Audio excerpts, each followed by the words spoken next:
So one thing that we can point out is that mining pools, or most other mining pools, probably don't really care that much about instant transactions. The mining pool's job is to put transactions in blocks, and instant transactions happen outside that process, so it's not really their priority to think about these kind of things, especially if they're only a mining pool.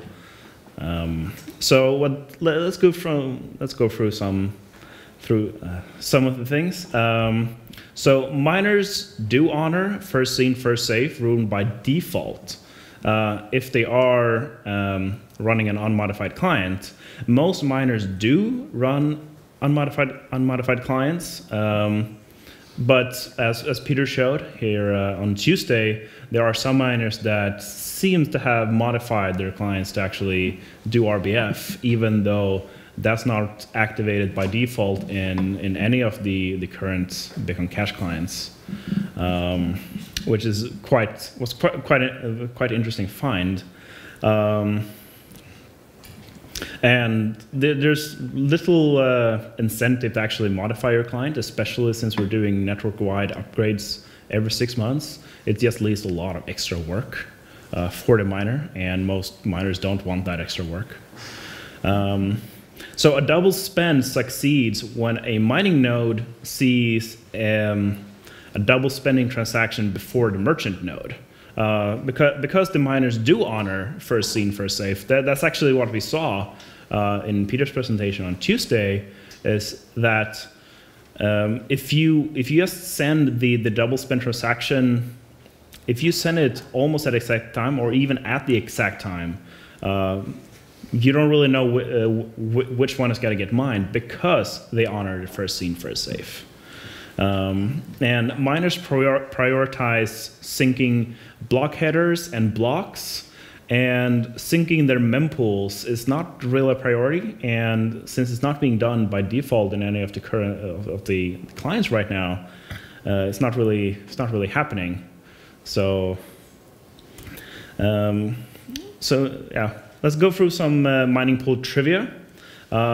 So one misconception about mining pools is that it's just one big system and it's very smart at selecting transactions.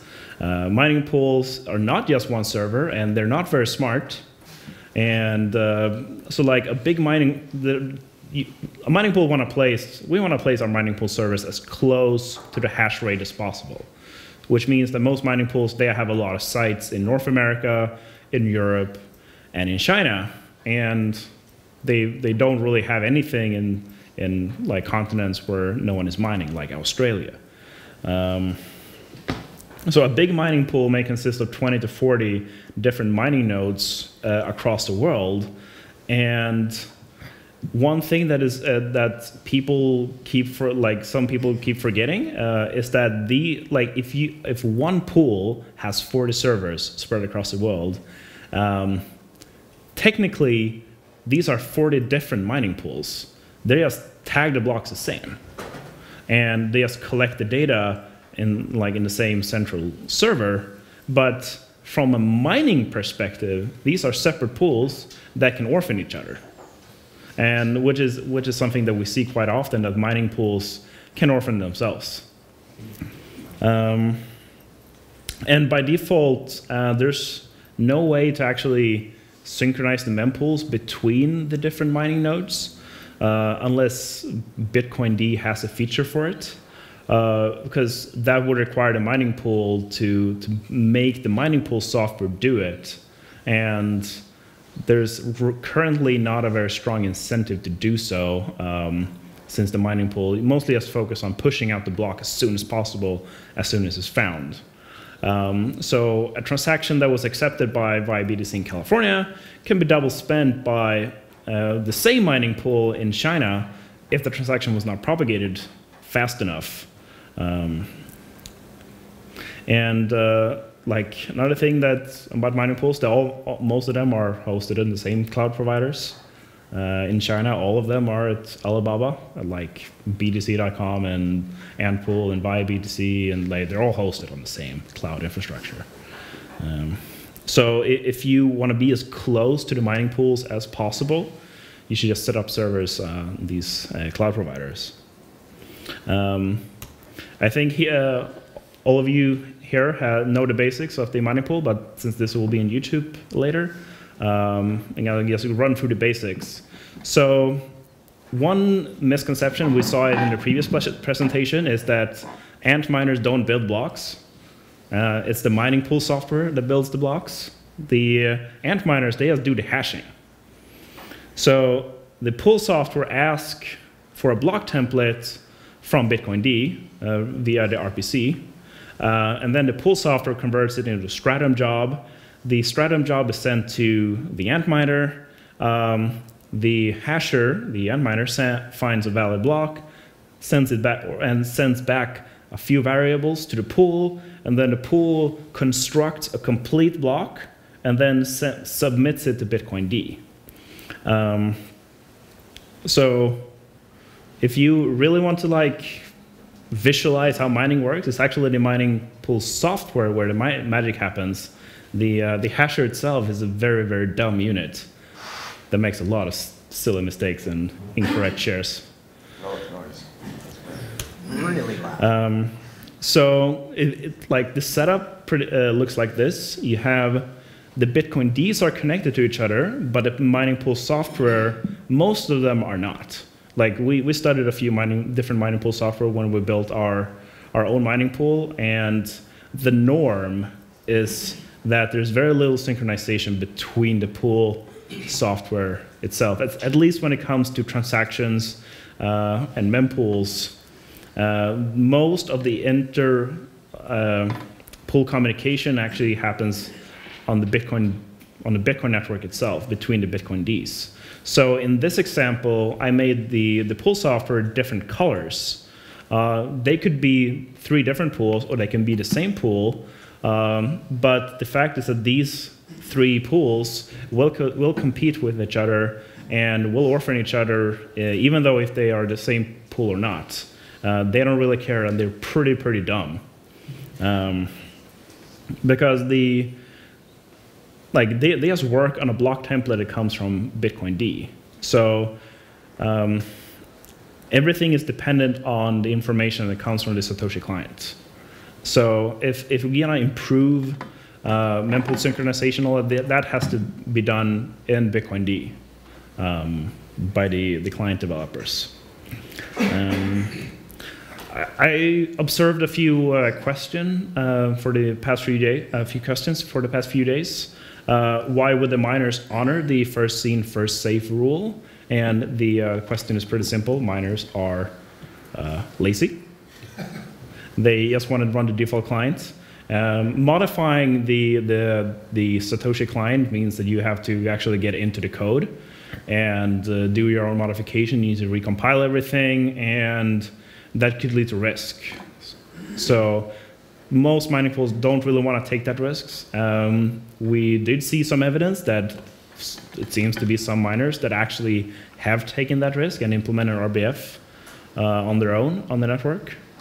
But most of them, they do honor the first seen, first safe rule simply because that's the default setting, which is why RBF is a thing on core, because Peter Todd tried to make the miners run it without the patch being in core, but they didn't really care until it just became default in core, and the miners didn't really bother removing it. So the norm is to just run the default settings. And also, what is an honest miner? It seems that's not really clear, and my definition, I would say an honest miner is someone that runs the default settings without much modifications, because you have the default setting, and then you have what's allowed in consensus. So you can operate within consensus, but outside the default settings. That's where you find RBF, for example. You will not be orphaned because you do RBF. But it's still like, is it honest? And I would say it's hard to say. But like probably the best definition is like an honest miner is a predictable miner.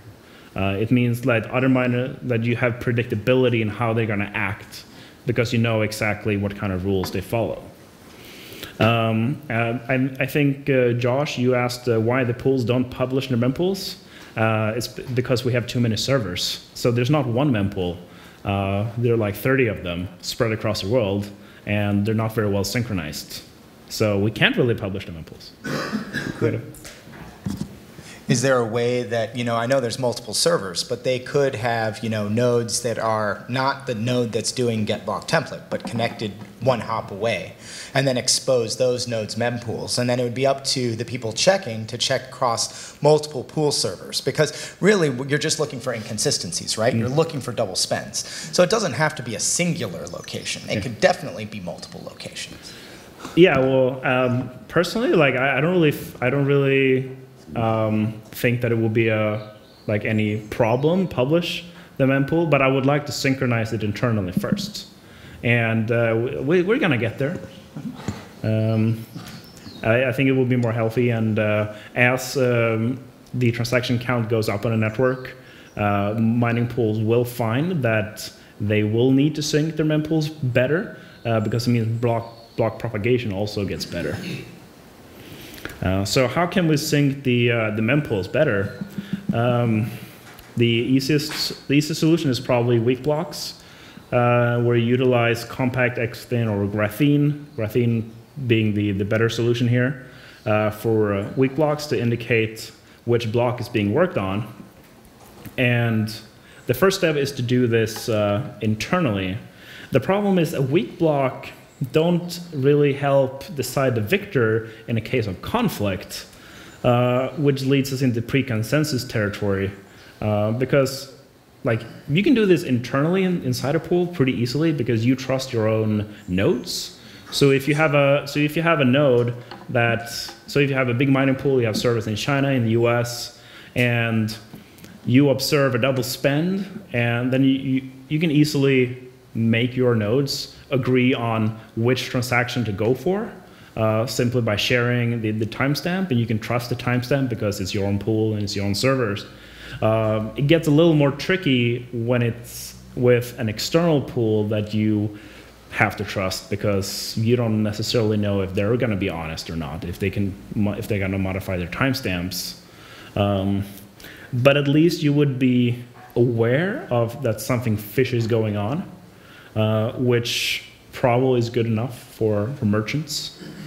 So I would say like my ideal solution would be some kind of mimic some kind of internal BGP functionality to decide like which conflicting transaction to go for, and you can also do some sort of BGP peering between pools.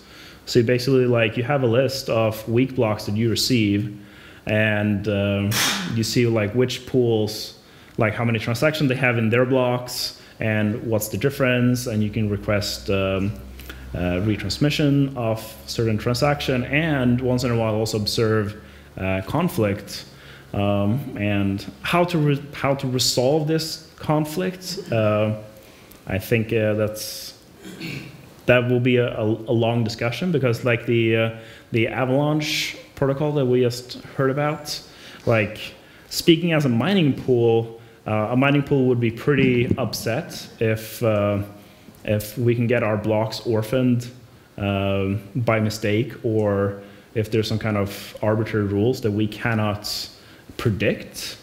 So the thing is, since we are honoring first seen, first saved, so if someone is broadcasting a transaction at the exact same time in China and the US, they have the exact same timestamp almost, and we try to honor first seen because the Chinese pool saw it first and the US pool saw their one first. Like, how are we actually going to decide which one to go for? And if the pool feel that there was no way to actually predict this properly, and they got the block orphaned just because of that, the miners will not accept this protocol. The miners want predictability. They need to be able to know exactly what's going to happen if the block gets accepted or not. So how do we know which transaction that will be mined? Well, the easiest way is to simulate what mining pools does. So any merchant that want to know, like you can never know, of course, it's impossible to know for sure, 100%, that a transaction will be mined. But as a merchant, you can actually simulate your own mining pool by setting up servers across the world. So in this case, you just set up full nodes that are spread across the world on different ISPs, different providers, with BU and ABC and XT. And what you do is that you query each node at exactly the same time, and you ask them to do a get block template. And check the transaction you're looking for. If the transaction is in everyone's block template all across the world, even though they're spread out and using different clients, then you can be pretty sure that it will be mined in the next block. As a merchant, you can feel not 100% safe, because that's never the case, but you can feel 99.99% safe that this will actually be mined in the next block. I think this is, we call it like transaction confidence. You just query different nodes across the world, and if they all agree that they will mine your transaction in the next block, then you can predict that, yeah, this is probably not going to be a double spend. And for a merchant, that should be enough, because that's how the mining pools work, basically. Like, they just run block template to solve it, and they push it out. So I would recommend the merchants that want to be more safe about instant transactions and see if it will be included in the next block. Just simulate your own mining pool, set up a few nodes, and distribute them equally across the world, especially where the mining pools are hosted, which is North America, Virginia, Oregon, California, some parts of Canada, China, of course, and Europe, Eastern and Northern Europe, and Iceland. Yeah. Any questions? Yeah, I have a question. I think I've gathered that from your talk, but maybe as a confirmation, do you mean that the different pools basically within your pool also use default Bitcoin D block synchronization messages, currently methods, the current methods for their block synchronization, or is there anything to make that faster or more efficient for these? They use the default, of course, but most mining pools, including ours, we have special techniques for pushing out the block headers faster than normally would be on the block using the Bitcoin network, because it's not that fast, and it's faster to do it with custom software. But we're only like pushing out things when we mine the block, when actually we already found it. Yeah, but is it like when you mean a specialized software that just changed the network layer, or is there really a different network for that to pass them these headers? So our mining pool, and I know that CK pool and ViBTC all have like customized software to replicate or broadcast a block across the world as fast as possible. But they also use the Bitcoin layer, because you do submit block to Bitcoin D, and when that happens, you will send a compat block or an XThin to all the nodes you're connected to. So it's basically like firing a shotgun. It's like you just try to fire as many bullets in as many directions as possible. Okay, thank you.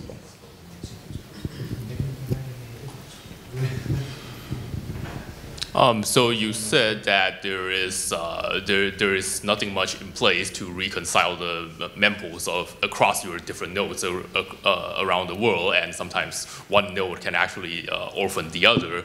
I was just wondering, like, you still have to reconcile the state of the shares from your underlying miners, right? So is that infrastructure like not reusable? It has a different characteristic. That's not usable at all, because a share just indicated that a miner actually solved a small block, or basically a share means that the hasher solved a weak block, right. And then that's just recorded somewhere. But for block propagation and synchronize and making sure that like the mempools are synchronized and like deciding on which double spend to go for, that's not really relevant. It's a different, separate issue. Could you comment as a mining pool on topology? How many nodes the mining pool connects to, or is each section connecting to the network on their own? Is there any sort of information? So most mining pools, I guess, they have like a list of nodes to connect to. So like, actually, like a lot of the mining pools they peel with each other, and mining pools are probably the mining nodes are actually the best connected nodes on the network. Do you have a general number? How much are we going to connect to? Thousands, hundreds, tens? It's hundreds. And they focus on like connecting to the other mining pools, of course. Another thing that I wanted to point out that I forgot is that technically the term mining node is not really something that exists, because Bitcoin D doesn't mine anymore. It used to do that in the CPU mining days, but now it's actually like it's a Bitcoin D node with mining pool software installed on the same server. Can still do it. They can do it, but you're probably not going to find a block. Yeah. Yeah, hi. So thanks for the great talk. And I actually have a question. You said that internally you can orphan yourself, and then you now have you have the fast block header relay. So did you think about like basically making like a trusted internal way to say, okay, there's this block header, I'm going to do a SPV mine on top, or do you not want to go there because of like risk of attacks or something like that? I do know that some mining pools are better at orphaning itself than others. So now, for example, like I don't think Bitcoin.com has ever orphaned itself. Saver, do you know if we have? I don't think we have, because like we make sure to do everything to prevent that, and I do know that ViBTC does the same. I think Antpool is pretty good at orphaning itself, and Slushpool. Yeah. Yeah. Hi, yes, thanks for the great talk, Emil. I actually learned a lot about mining that I didn't know. I didn't know that pools orphan themselves. I always thought they were just one main pool server.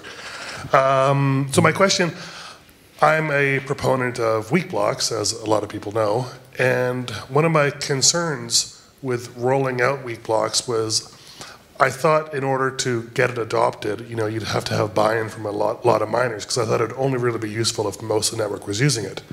But based on your talk, it sounds like even if BU were to implement a production version of weak blocks, it would be useful for Bitcoin.com just to synchronize the mempools of your own internal servers. Yeah. Is that true? Yeah, so even if just one mining pool uses it, it's still very useful. And it might even be the case that that the weak blocks will only be used internally, and they don't really, because they would need to set up peers with other mining pools, which they might not want to do. Mm-hmm.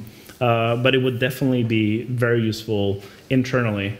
And like I'm from an ISP background, so like I've been working a lot with BGP.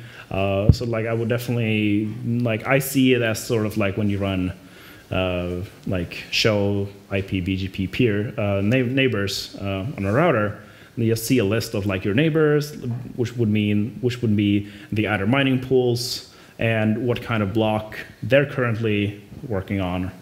That would be very useful as a mining pool. Thank you. So there was a RPC call that was added in Bitcoin D a while back called Precious Block, and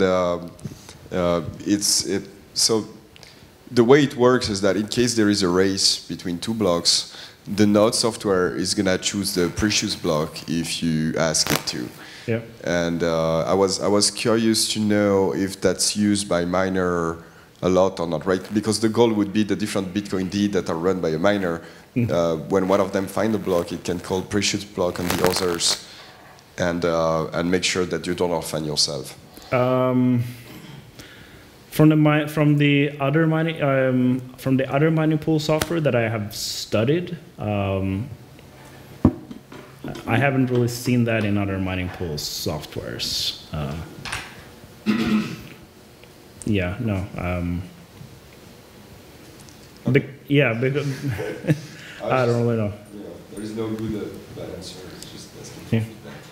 So this is a little bit different than the presentation that you had, but my curiosity is if there was improvements to mining pool software and the way mining is done today, what recommendations do you have for developers that want to assist mining pools and miners to develop better software, and what pain points do you see today that could be improved? One of the biggest pain points right now is the peer-to-peer network between the Bitcoin nodes. It's dreadful. It's pretty slow, and we should definitely explore using like UDP, for example. You can use protocol buffers to communicate between the Bitcoin nodes. And that will just be an improvement in general for the whole Bitcoin network. Like the network layer is pretty slow, and of course it is slow because for years it was stuck at 1 megabyte, so no one really had an incentive to actually improve it. Thank you. Okay, thank you very much. Thank